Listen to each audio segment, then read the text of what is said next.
सुप्रभात, नमस्कार। मैं आशीष, मेरे YouTube चैनल में आप सभी का स्वागत है। आज मैं क्लास 6 के भूगोल विषय के से प्रश्नोत्तर बताने जा रहा हूं। आज का टॉपिक है ग्लोब, अक्षांश एवं देशांतर, जो JCERT पाठ्यक्रम पर आधारित पाठ्यपुस्तक के चैप्टर 2 से लिया गया है। तो आइए वीडियो की शुरुआत करते हैं और जानते हैं सभी प्रश्नों के सरल एवं सटीक उत्तर।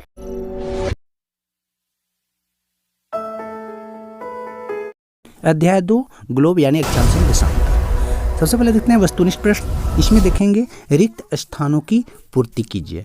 इसमें पहला प्रश्न है कर्क रेखा खाली जगह पर स्थित है। कर्क रेखा किस पर स्थित है? तो कर्क रेखा 23.5 डिग्री उत्तर में स्थित है, इसलिए इसमें क्या भरेंगे? 10.5 डिग्री उत्तर। नेक्स्ट क्वेश्चन है कि प्रधान याम्योत्तर है। प्रधान याम्योत्तर किसको कहते हैं? तो प्रधान याम्योत्तर एक देशांतर रेखा है, इसलिए यहाँ पर क्या भरेंगे? देशांतर रेखा। नेक्स्ट क्वेश्चन है कि 0 डिग्री याम्योत्तर को खाली जगह के नाम से जाना जाता है। 0 डिग्री याम्योत्तर को प्रधान याम्योत्तर के नाम से जाना जाता है, इसलिए यहाँ पर क्या भरेंगे? प्रधान याम्योत्तर। अगला क्वेश्चन है कि 2 अक्षांश रेखाओं के बीच के भाग को कहते हैं। 2 अक्षांश रेखाओं के बीच के भाग को क्या कहते हैं? कटिबंध कहते हैं, इसलिए यहाँ पर क्या भरेंगे? कटिबंध। और नेक्स्ट क्वेश्चन है कि भारतीय मानक देशांतर रेखा शहर से गुजरती है। तो भारतीय मानक देशांतर रेखा किस शहर से गुजरती है? तो मिर्ज़ापुर, जो कि उत्तर प्रदेश में है, वहाँ से गुजरती है, इसलिए यहाँ पर क्या भरेंगे? मिर्ज़ापुर, उत्तर प्रदेश। ठीक है। अब देखते हैं हम वस्तुनिष्ठ प्रश्न के नेक्स्ट 2 नंबर। सही उत्तर चिन्हित कर लिखिए। सही उत्तर को चिन्हित करके लिखना है, जिसमें पहला प्रश्न है भारतीय मानक याम्योत्तर का मान है। भारतीय मानक याम्योत्तर का क्या मान है? ऑप्शन रहा ये 82.5 degree east, 82.5 degree west, 97 degree east, 97 degree west. तो भारतीय मानक याम्योत्तर का मान 82.5 डिग्री ईस्ट है, इसलिए क को हम चिन्हित करेंगे। नेक्स्ट क्वेश्चन है कर्क और मकर रेखाओं के बीच कौन सा कटिबंध है? कर्क और मकर रेखा के बीच कौन सा कटिबंध है? शीत कटिबंध, शीतोष्ण कटिबंध, उष्ण कटिबंध, अति उष्ण कटिबंध। तो कर्क और मकर रेखा के बीच उष्ण कटिबंध है, इसलिए ग को हम यहाँ पर क्या करेंगे? चिन्हित करेंगे। नेक्स्ट क्वेश्चन है उत्तरी ध्रुवीय वृत्त किस गोलार्ध में स्थित है?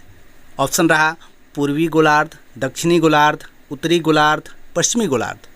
तो यहाँ पर उत्तरी ध्रुवीय वृत्त उत्तरी गोलार्ध में है, इसलिए ग को हम यहाँ पर क्या करेंगे? चिन्हित करेंगे। नेक्स्ट क्वेश्चन है कि रांची से गुजरने वाली अक्षांश रेखा का क्या नाम है?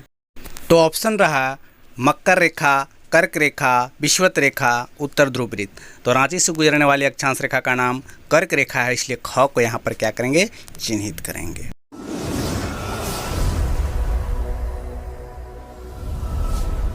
अति लघु उत्तरीय प्रश्न यानी वेरी शॉर्ट क्वेश्चन आंसर, इसको एक वाक्य में उत्तर देना है। तो क्वेश्चन रहा पहला ये अक्षांश एवं देशांतर रेखाओं के जाल को क्या कहते हैं? अक्षांश और देशांतर रेखाओं के जाल को ग्रिड कहते हैं। ठीक है, याद रखिएगा। नेक्स्ट क्वेश्चन है देशांतर रेखाओं की कुल संख्या कितनी है? तो देशांतर रेखाओं की कुल संख्या कितनी है? तो देशांतर रेखाओं की कुल संख्या 360 है, इसलिए यहाँ पर लिखेंगे आंसर में कि देशांतर रेखाओं की कुल संख्या 360 है। नेक्स्ट क्वेश्चन है कि अक्षांश रेखा किसे कहते हैं? तो विषुवत रेखा से किसी समान कोणीय दूरी वाली स्थानों को मिलाने वाली रेखा को अक्षांश रेखा कहते हैं। नेक्स्ट क्वेश्चन है सर्वाधिक सूर्यताप किस कटिबंध में होता है? तो सर्वाधिक सूर्यताप उष्ण कटिबंध में प्राप्त होता है। ठीक है। नेक्स्ट क्वेश्चन है मकर रेखा का अक्षांशीय मान क्या है? तो मकर रेखा का अक्षांशीय मान 23.5 डिग्री दक्षिण है।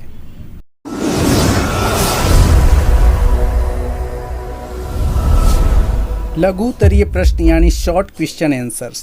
इसमें सबसे पहले देखेंगे पहला क्वेश्चन है ग्लोब क्या है? ग्लोब किसे कहते हैं? तो आप यहाँ पिक्चर देख रहे होंगे, इसको क्या कहेंगे? यही ग्लोब है जो हम स्क्रीन पर देख पा रहे हैं। तो इसको हम खुद परिभाषित भी कर सकते हैं। क्या है ग्लोब? तो ग्लोब पृथ्वी का एक छोटा रूप में एक वास्तविक प्रतिरूप है, मॉडल है। यह स्थिर नहीं होता है, इसको हम पृथ्वी जिस तरह से घूमती है उस तरह से हम घुमा सकते हैं। ठीक है, इनका जो अक्ष है, धुरी है, उस पर हम इनको घुमा सकते हैं। ग्लोब पर महाद्वीप, महासागरों और देशों के अनेक सही आकार के अनुसार दिखाया जाता है। ठीक है। नेक्स्ट क्वेश्चन है देशांतर रेखा किसे कहते हैं? इसके महत्व को बताइए। तो देशांतर रेखा किसको कहते हैं? तो देशांतर रेखा ग्लोब पर उत्तर से दक्षिण की ओर खींची जाने वाली एक काल्पनिक रेखाएं हैं। ये रेखाएं समानांतर नहीं होती हैं। पृथ्वी के बीचों बीच 0 डिग्री पर खींची गई जो देशांतर रेखा है, ये रेखाएं मध्याह्न रेखा या ग्रीनविच रेखा कहलाती है। अब इसका महत्व क्या है, तो दुनिया का मानक समय देशांतर रेखा से ही निर्धारित की जाती है। एक देशांतर रेखा का अंतर होने पर समय में 4 मिनट का अंतर होता है। क्योंकि पृथ्वी पश्चिम से पूरब की ओर चलती है, यानी घूमती है, फलतः क्या होगा, पूरब की ओर बढ़ने पर प्रत्येक देशांतर पर समय 4 मिनट बढ़ता जाता है तथा पश्चिम में जाने पर प्रत्येक देशांतर पर समय 4 मिनट घटता जाता है। अब नेक्स्ट क्वेश्चन है अंतर बताएं, जिसमें पहला है अक्षांश एवं देशांतर रेखा। तो उत्तर में लिखेंगे कि अक्षांश एवं देशांतर रेखा में निम्नलिखित अंतर है। एक तरफ अक्षांश रेखा का कॉलम बनाएंगे, दूसरी तरफ देशांतर रेखा का कॉलम बनाएंगे। अक्षांश रेखा तरफ लिखेंगे ए में कि अक्षांश रेखाएं वे हैं जिन्हें पृथ्वी के दोनों ध्रुवों के समानांतर वृत्ताकार रूप में खींचा गया है। देशांतर रेखा तरफ लिखेंगे जबकि देशांतर रेखाओं को पृथ्वी की सतह पर उत्तरी ध्रुव से दक्षिणी ध्रुव तक खींचा गया है। नेक्स्ट, ग्लोब पर अक्षांशों की कुल संख्या 181 है, जबकि देशांतर में कुल संख्या कितनी है, 360। अक्षांश तरफ लिखेंगे कि पृथ्वी पर 0 डिग्री अक्षांश को भूमध्य रेखा और विषुवत रेखा के नाम से जाना जाता है। जबकि देशांतर तरफ लिखेंगे कि जबकि 0 डिग्री देशांतर को ग्रीनविच मीन रेखा या अंतर्राष्ट्रीय समय रेखा के नाम से जाना जाता है। ठीक है, अब देखते हैं नेक्स्ट है उष्ण कटिबंध और शीत कटिबंध में अंतर बताना है। तो लिखेंगे उत्तर में उष्ण कटिबंध और शीत कटिबंध में लिखित अंतर हैं। एक तरफ लिखेंगे उष्ण कटिबंध, दूसरी तरफ लिखेंगे शीत कटिबंध। उष्ण कटिबंध तरफ नंबर 1 में लिखेंगे कर्क रेखा और मकर रेखा के बीच में, यानी उष्ण कटिबंध क्या है, कर्क रेखा और मकर रेखा के बीच में सभी अक्षांशों पर सूर्य की किरणें सालों भर लंबवत पड़ती है, इसलिए उस क्षेत्र में सर्वाधिक सूर्यताप की प्राप्ति होती है, अतः इसे उष्ण कटिबंध कहा जाता है। जबकि दूसरी तरफ लिखेंगे कि जबकि उत्तरी गोलार्ध में उत्तरी ध्रुवीय वृत्त एवं उत्तरी ध्रुव और दक्षिणी गोलार्ध में दक्षिण ध्रुवीय वृत्त एवं दक्षिण ध्रुव में सूर्य की किरणें अत्याधिक तिरछी पड़ती है, इसलिए उस क्षेत्र में न्यूनतम सूर्यताप की प्राप्ति होती है, अतः इसे क्या कहते हैं, शीत कटिबंध कहते हैं। ठीक है, नेक्स्ट, यहाँ सालों भर गर्मी पड़ती है उष्ण कटिबंध में, जबकि शीत कटिबंध में क्या होता है, सालों भर ठंड रहती है। ठीक ना। अब देखते हैं हम नेक्स्ट क्वेश्चन है कारण बताएं। इसमें पहला प्रश्न है कि सभी देशांतर एक ही लंबाई के होते हैं, क्यों? तो ब्रिटेन के ग्रीनविच स्थान से गुजरने वाले देशांतर रेखा को प्रमुख याम्योत्तर कहते हैं। इसका मान 0 डिग्री देशांतर रखा गया है। ग्लोब पर 10 डिग्री अंतर पर खींची गई देशांतर रेखाओं की कुल संख्या कितनी है, 360 है, जिनमें 180 प्रधान मध्याह्न रेखा के पश्चिम में और 180 पूर्व में है। देशांतर रेखाएं दोनों ध्रुव उत्तर दक्षिण को मिलाती है, अतः सभी देशांतर की लंबाई क्या होती है, बराबर होती है, यही कारण है। ठीक है, नेक्स्ट क्वेश्चन है कि 82.5 डिग्री पूर्व देशांतर को भारत का मानक देशांतर रेखा माना जाता है, क्यों? तो अलग अलग देशांतरों पर स्थित स्थानों के स्थानीय समय में अंतर होता है, क्योंकि भारत के पूर्वी एवं पश्चिमी भाग के देशांतरों में लगभग 30 डिग्री का अंतर है। इसलिए यह आवश्यक है कि देश के मध्य भाग से गुजरने वाली किसी देशांतर के स्थानीय समय को देश का मानक समय माना जाए, क्योंकि भारत के मध्य से 82.5 डिग्री पूर्व देशांतर रेखा गुजरती है, इसलिए इसे हम क्या कहते हैं, भारतीय मानक समय मानते हैं। यह मानक समय यानी देशांतर रेखा जो है वो भारत में उत्तर प्रदेश के मिर्ज़ापुर शहर से गुजरती है। लॉन्ग क्वेश्चन आंसर यानी दीर्घोत्तरीय प्रश्न। क्वेश्चन है पृथ्वी के प्रमुख ताप कटिबंधों के मुख्य विशेषताओं का उल्लेख करें। तो ताप कटिबंध का निर्धारण किससे होता है, अक्षांश रेखा से होता है, जिसका उपयोग जलवायु निर्धारण में किया जाता है। तो आइए पृथ्वी के प्रमुख ताप कटिबंध और उनकी विशेषताएं के बारे में जानें, जो इस प्रकार है। पहला है उष्ण कटिबंध।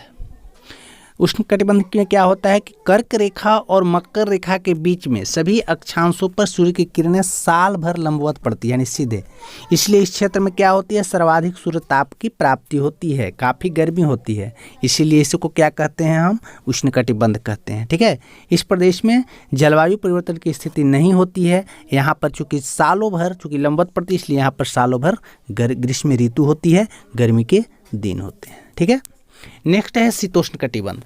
शीतोष्ण कटिबंध में क्या होता है, कर्क एवं मकर रेखा से ध्रुव की ओर सूर्य की किरणें तिरछी होती जाती है। कर्क से मकर की जब जाएगा ध्रुव की ओर तो सूर्य की किरणें क्या होगी, तिरछी होती जाती है, जिसके कारण उत्तरी गोलार्ध में कर्क रेखा एवं उत्तरी ध्रुवीय वृत्त और दक्षिणी गोलार्ध में मकर रेखा और दक्षिण ध्रुवीय वृत्त के बीच वाले भाग जो है वो उसका तापमान मध्यम होता है, जिसे हम शीतोष्ण कटिबंध कहते हैं। इस कटिबंध में जलवायु परिवर्तन की स्थिति की देखी जाती है, यानी यहाँ ग्रीष्म और शीत दोनों ऋतु का अनुभव होता है। नेक्स्ट देखते हैं शीत कटिबंध। उत्तरी गोलार्ध में उत्तरी ध्रुवीय वृत्त एवं उत्तरी ध्रुव और दक्षिणी गोलार्ध में दक्षिण ध्रुवीय वृत्त एवं दक्षिणी ध्रुव में सूर्य की किरणें अत्याधिक तिरछी पड़ती है, इसलिए इस क्षेत्र में न्यूनतम सूर्यताप की प्राप्ति होती है। इसलिए इसको क्या कहते हैं हम? शीत कटिबंध कहते हैं। यहाँ सालों भर काफ़ी ठंड का अनुभव किया जाता है। ठीक है। तो यह वीडियो आपको कैसा लगा आप कमेंट बॉक्स में ज़रूर लिखें, और यदि आप नए हैं तो चैनल को सब्सक्राइब जरूर करें और बेल बटन को प्रेस करें। यह वीडियो अगर अच्छा लगा हो तो वीडियो को ज़्यादा से ज़्यादा शेयर करें, वीडियो को लाइक करें। आप सभी ने इस वीडियो को अंत तक देखा, इसके लिए आप सभी को बहुत बहुत धन्यवाद।